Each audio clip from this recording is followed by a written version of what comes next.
रना रना।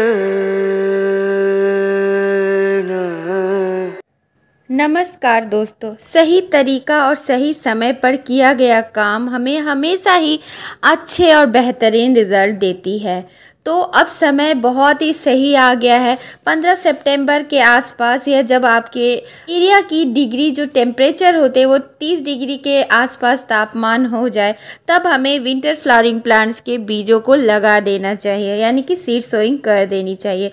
उस समय ना ज़्यादा गर्मी और ना ज़्यादा ठंडक होती है और दिन जो होता है वो छोटा होना शुरू हो जाता है और रातें बड़ी होनी शुरू हो जाती है। इस टाइम पर बीजों का बहुत ही अच्छे से जर्मिनेशन होता है और हमें अच्छी क्वालिटी के बीजों का सिलेक्शन करना चाहिए, जैसे स्थाई सीड्स, सकाटा सीड्स, या फिर हम लोग हाइब्रिड सीड्स भी लेते हैं ऑनलाइन, लेकिन बेहतर तो लोकल एरिया की नर्सरी से हम खुद देखकर अच्छे से ले सकते हैं। या अगर बजट गार्डनिंग करना चाहते हैं तो फिर अपने ही फूलों के पौधे से बीज कलेक्ट कर कर रख के उससे हम लोग ग्रो कर सकते हैं। तो सही टाइम पर अगर हम लोग बीजों को अच्छे से सही तरीके से लगा लेंगे तो बहुत ही अच्छा से रिज़ल्ट हमें देखने को मिलता है। तो आज की वीडियो में पूरी इन्फॉर्मेशन देने वाली हूँ कि सही तरीका कैसा होता है, पॉटिंग मीडिया कैसा लेना चाहिए हमें। तो पूरी वीडियो देखिए और अच्छी लगे तो लाइक करिएगा, चैनल को सब्सक्राइब करिएगा, बेल बटन आइकन ऑल पर प्रेस करिएगा। दोस्तों, हमें कुछ पॉट्स लेने जिसमें ढेर सारा ड्रेनेज होल हमें बना लेना है, जिससे पानी की निकासी अच्छे से हो सके। फिर उस ड्रेनेज होल पर हमें कुछ टूटे हुए गमलों के टुकड़े या कोई कपड़ा भी हम लोग रख सकते हैं, जिससे मिट्टी बहे नहीं लेकिन पानी की निकासी बेहतर तरीके से हो पाए। तो इस तरह से ठीकरियां रखने के बाद अब चलिए हमें पॉटिंग मीडिया बनानी है। बीजों की जर्मिनेशन के लिए बहुत ही हल्की पॉटिंग मीडिया की जरूरत होती है, जिसमें हमें धुली हुई कोकोपीट की आवश्यकता होती है। तो देखिए, ये मेरा जो है ये धुला हुआ है, ऑलरेडी वॉशेबल कोकोपीट में यूज करती हूँ बीजों को जर्मिनेट करने के लिए। उससे समय और मेहनत की बचत हो जाती है। उसके बाद एक अच्छी काऊ डंग हमें लेनी है या फिर वर्मी कंपोस्ट ले सकती है। हमारे लोकल एरिया में ये वाला बहुत ही अच्छा खाद मिलता है, गाय का खाद। तो ये बहुत ही सुंदर, इसमें बायो फंजीसाइड मिला हुआ होता है। अलग से फंगीसाइड नहीं भी देंगे तो भी ये अच्छा रहता है, लेकिन सावधानी के तौर पे मैं इसमें फंगीसाइड जरूर ऐड करती हूँ, जिससे कि फंगस लगने का डर नहीं हो। तो हाफ मात्रा लेंगे, यानी कि 50% हम लोग जो कोकोपीट लिए धुली हुई और 50% उसमें हम लोग वर्मी कंपोस्ट मिलाएंगे। 1-1.5 चम्मच 2 चम्मच आप उसमें फंगीसाइड डाल दें और फिर इन जो सॉइललेस मीडिया में बना रही हूँ इनको अच्छे से हमें बहुत ही बढ़िया से मिक्स करना है, ताकि वो एक एक चीज़ आपस में घुल मिल जाकर बहुत ही अच्छे से मिक्स हो जाए। कटिंग लगाने के लिए तो दोस्तों आप लोग सिर्फ सॉइल या सैंड में भी लगा सकते हैं, लेकिन बीजों को जर्मिनेट होने के लिए हमें खाद की आवश्यकता होती है। तो देखिए, पॉट भरने के बाद इस तरह फिंगर से हमें टैप टैप करके दबा लेना, जिससे कोई एयर पॉकेट ना बचे। तो इस तरह से आप दबाइएगा और एक एक करके सारे पॉट इसी मेथड से भर लीजिएगा। पॉट को भरने के बाद उंगलियों से थोड़ा सा टैप टैप करके और गमले को हल्के से ठोकना है, जिससे जो पॉटिंग मीडिया है अच्छे से बैठ जाता है एक इक्वली लेयर में और एयर पॉकेट हट जाता है। तो सारे गमलों को भरने के बाद उसको अच्छे से हम लोग वाटरिंग कर लेंगे। फिर बीजों को लगाने के बाद ऊपर से हम लोग उस दिन वाटरिंग नहीं करेंगे, फिर हम लोग 2-3 दिन के बाद ही वाटरिंग करेंगे, क्योंकि कोकोपीट मॉइस्चर को होल्ड करके रखता है, बीजों को सही तरीके से नमी भी देता है, लेकिन रोज रोज वाटरिंग नहीं करनी है। चलिए बीजों को हम लोग लगाते हैं। सबसे पहले जो खूबसूरत सा फूल देख रहे हैं, इसकी फूलों के साथ साथ पत्तियां भी बेहद ही खूबसूरत होता है। वेरीगेटेड नॉन वेरीगेटेड दोनों में आता है। इसे नेस्टेशियम कहा जाता है। बेहद ही मनपसंद मेरा फ्लावरिंग प्लांट में से एक है। इसकी बीज देखिए मटर के दानों के जैसा बड़े बड़े होते हैं। तो इसको आप चाहे तो ओवरनाइट सोक करके भी रख सकते हैं या 4-5 घंटे भी सोक कर सकते हैं। सोक करने के बाद पानी में भिगाने के बाद जर्मिनेशन जल्दी मिलती है।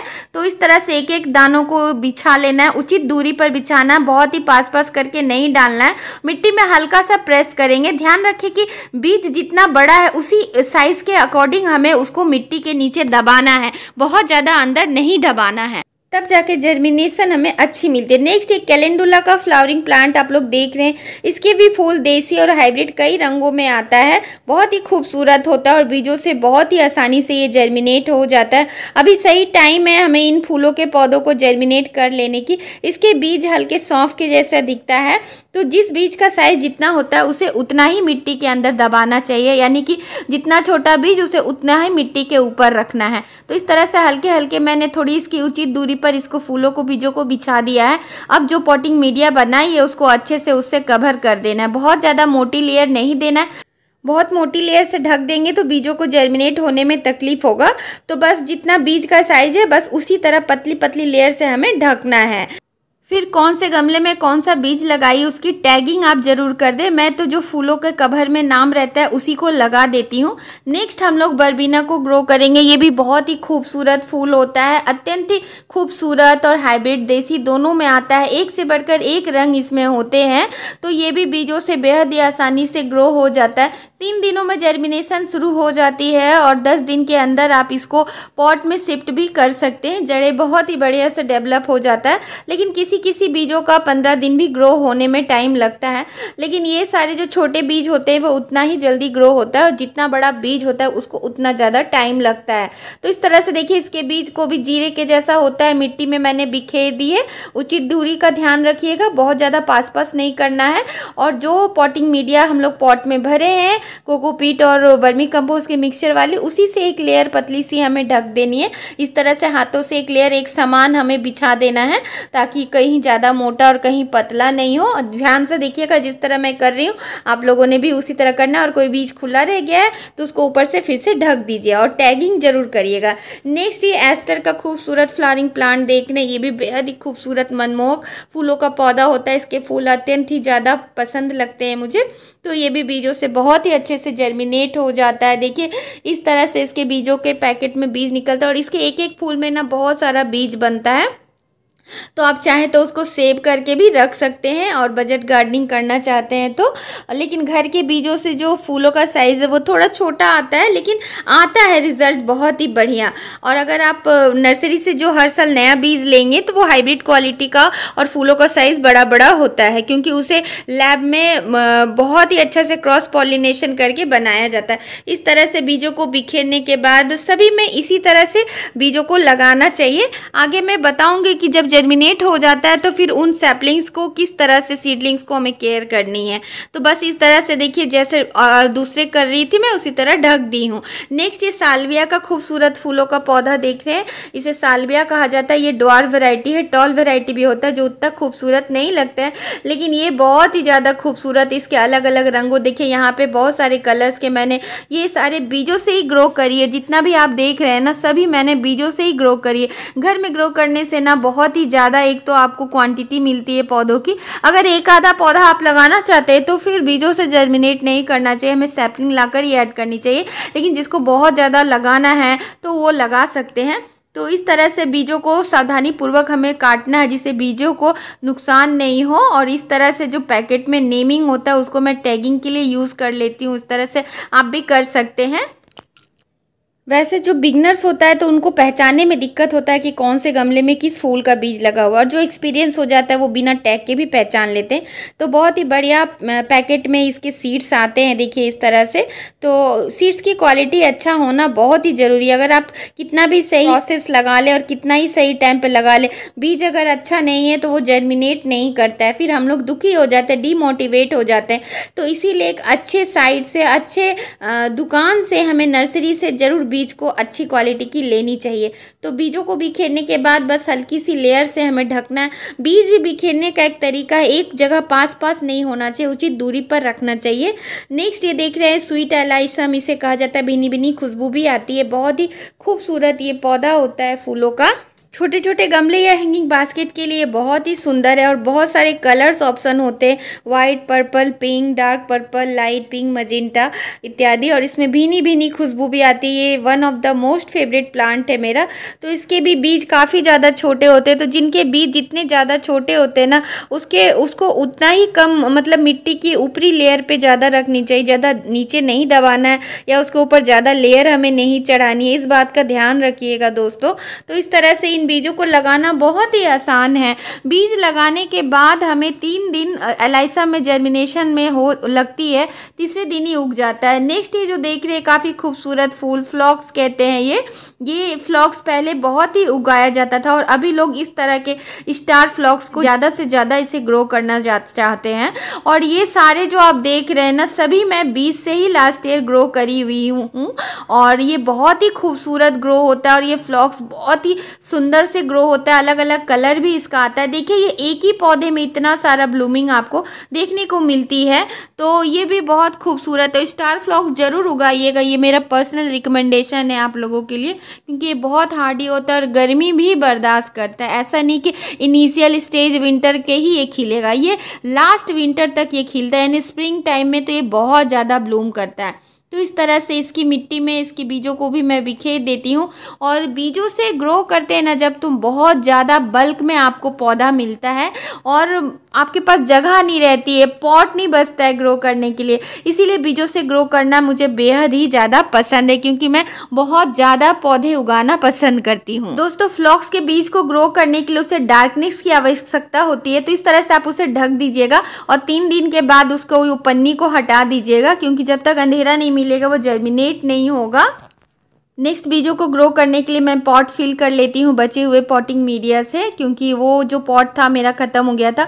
तो छोटे छोटे पॉट में बीजों को ग्रो करने से बहुत ही अच्छा रहता है। वैसे तो आप सीडलिंग ट्रे में भी ग्रो कर सकते हैं, उससे आपको निकालने में भी आसानी होती है, लेकिन अगर आप बहुत ज़्यादा पौधे लगा रहे हैं तो फिर इस तरह के पॉट में ग्रो करना ही सही रहता है, क्योंकि इसमें जड़ें बहुत ही अच्छे से डेवलप होती है, क्योंकि इसकी डेप्थ होती है इनकी। तो अभी एक देखिए बहुत ही खूबसूरत फूलों का पौधा है, इसे स्पाइडर फ्लावर प्लांट भी कहते हैं या क्लोम कहा जाता है। ये सर्दियों का बेहद ही खूबसूरत ये खिलने वाला पौधा है। इसके बीज को भी आप सेव कर नेक्स्ट ईयर के लिए रख सकते हैं। ये मैं फर्स्ट टाइम ही लगा रही हूँ अपने गार्डन में। सीड की क्वालिटी अच्छी रहती है तो बहुत ही अच्छा जर्मिनेशन मिलता है, वरना आप कितना भी अच्छा तरीका अपना लें फिर वो जर्मिनेट नहीं होता है। तो एक बेहतर नर्सरी से ज़रूर बीज को अच्छी क्वालिटी के लीजिएगा, इस बात पर मैं बार बार जोर दे रही हूँ, क्योंकि एक बार अगर आप फेल हो जाते हैं तो बहुत ज़्यादा डीमोटिवेशन मिलता है। तो मैं नहीं चाहती हूँ कि मेरे कोई भी ऑडियंस डीमोटिवेट हो, वो ज़्यादा से ज़्यादा बागवानी करे, ज़्यादा से ज़्यादा पौधे लगाएं, पर्यावरण हरा भरा बनाएं, ऑक्सीजन चैम्बर बनाएं अपने घर के आसपास के वातावरण को। और मन भी अच्छा लगता है दोस्तों जब इस तरह के गार्डनिंग वर्क हम लोग करते हैं और उनमें सफलता मिलती है तो बहुत ज़्यादा खुशी मिलता है। नेक्स्ट ये बहुत ही अच्छा नया फ्लावर प्लांट आया है, तो इसे भी मैं लगाना पसंद करूंगी। बहुत बड़ा इसका पौधा नहीं होता, छोटा छोटा ही पौधा होता है और इसके फूल वाइट एंड ब्लू कलर के बहुत ही खूबसूरत बटरफ्लाई के जैसा लगता है। ये बहुत ही खूबसूरत है, तो इसको भी मैं ग्रो कर लेती हूँ। फर्स्ट टाइम ही एक्सपीरियंस रहेगा, देखते हैं किस तरह से ये जर्मिनेट होगा। तो बहुत ही आसानी से 3.5 से 4 दिनों में जर्मिनेट हो जाते हैं। दोस्तों आप लोग बीजों को ग्रो करने के बाद कुछ सावधानियाँ जरूर अपनाइएगा, जो मैं आगे आप लोगों को बताऊंगी। नेक्स्ट ये देखिए बहुत ही खूबसूरत ये प्लास्टिक के जैसा इसका फूल होता है, एक्रोक्राइनम इसका नाम होता है।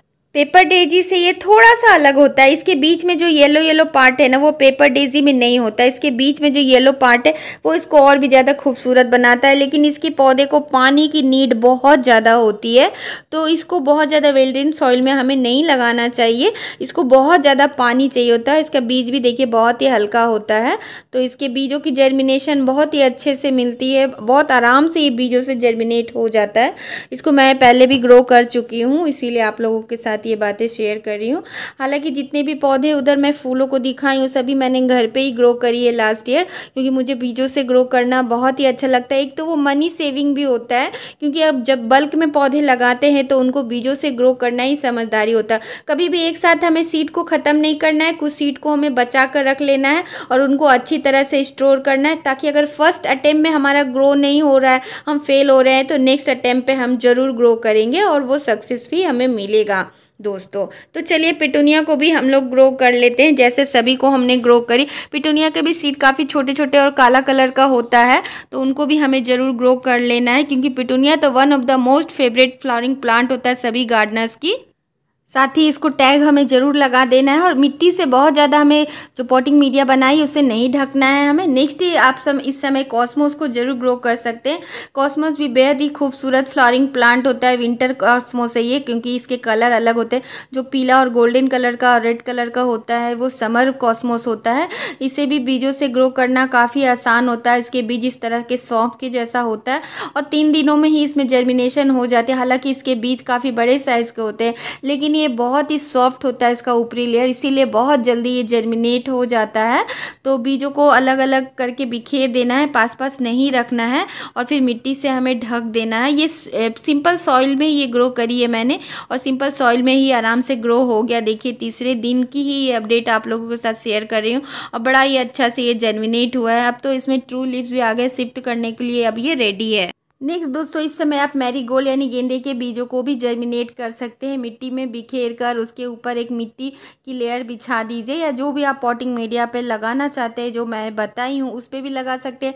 डायरेक्ट मिट्टी में भी आराम से जर्मिनेट हो जाता है। विदिन 3 डेज़ में ये जर्मिनेट हो जाता है।